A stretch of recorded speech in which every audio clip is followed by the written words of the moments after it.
Hello everyone, this is a wee video that I've made because I know that some of you like to watch the video rather than read the long letters that I'm sending out. The long letters have subdivisions in it, and so do these wee videos, so if you want to fast forward then feel free to. Thought I'd make this one when I was out for a wee walk with my dogs. I should be on a boat on the way to sunny Tiree just now, but the weather's foul, I see. Anyway, I'll be in Tiree tomorrow for the rest of the week, so hopefully I'll see some of you there. So I did say last week in my last letter that there would be guidance coming out from the Scottish Government on Tuesday. It came out, it gave us some extra details but not that many changes. In the last few days we've been able to use the guidance that came out to fine tune some of the arrangements we've got for our youngsters coming back on Monday the 22nd of February, tomorrow. So who can come back? Well, as I noted before, because there's no any changes, it's all children below school age, so those who attend our nurseries. We can also ensure a full-time return to school for the pupils in the primaries, 1 to 3. That causes us a wee issue because we've got a 1 to 4 class, but there's more detail with that in the letter, how we're going to cope with that. And then there's a part-time return for all the senior phase pupils to allow the ones who have some practical activities still to complete to come into school.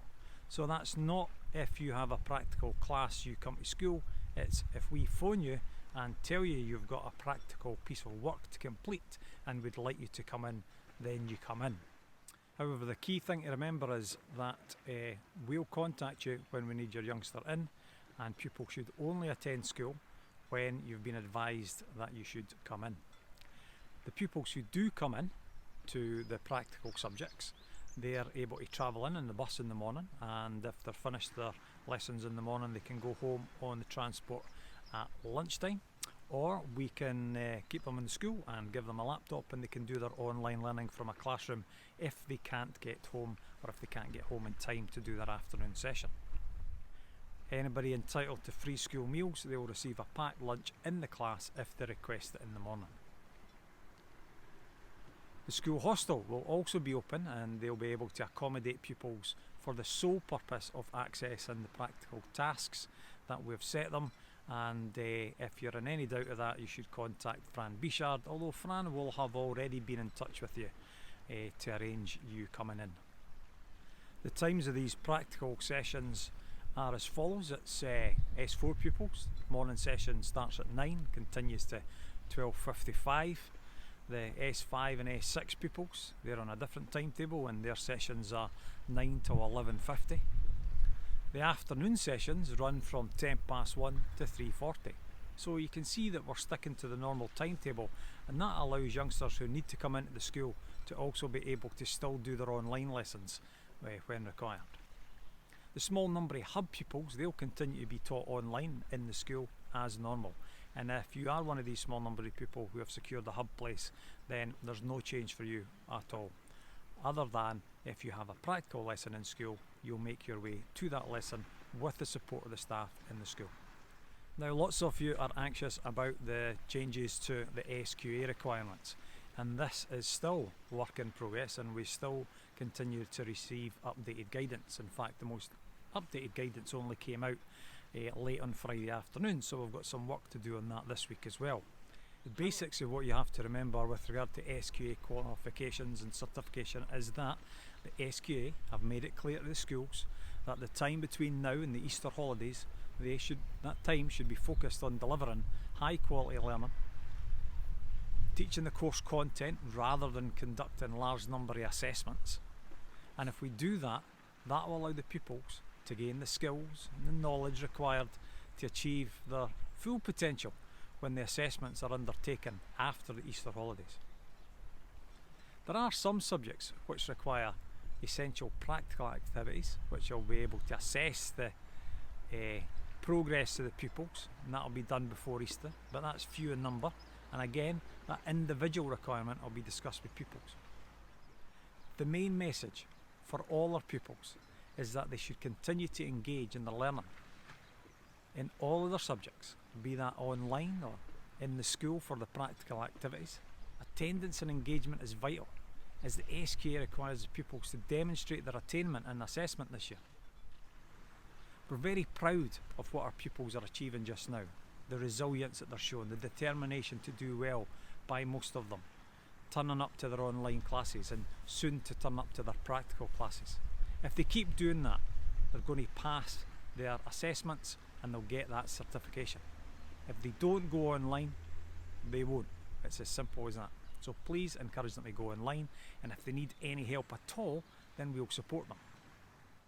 Now, I'm sure that health and safety is at the forefront of many people's minds as we begin to bring back more children into the building, and of course with more children back in the building is more adults. So we've made some changes to how the senior pupils will navigate the school building and how they'll learn in their practical classes in an effort to complete the practical activities.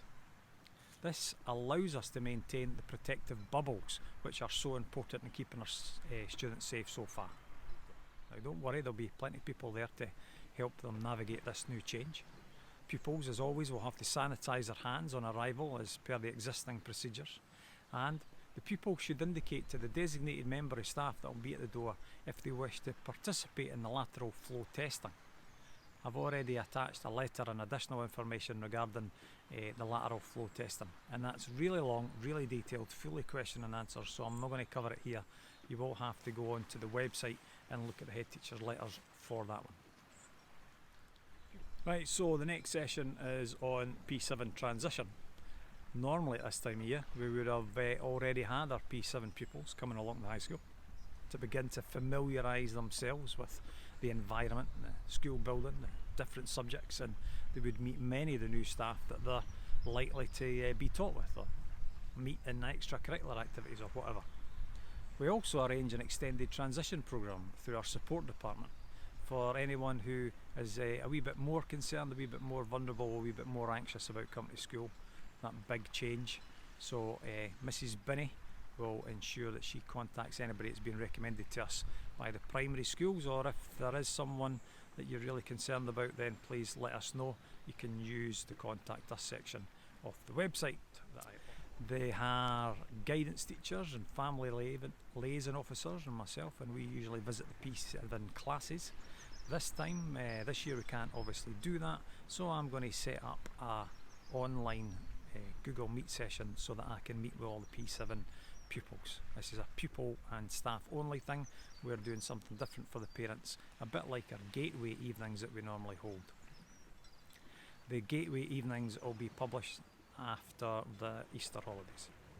If you've got any questions at all about the primary secondary transition, I'd be grateful that when you do use the contact us page that you mention in it that it's addressed to Mrs. Lauren Morrison, because she's the deputy head teacher that is supporting this whole process.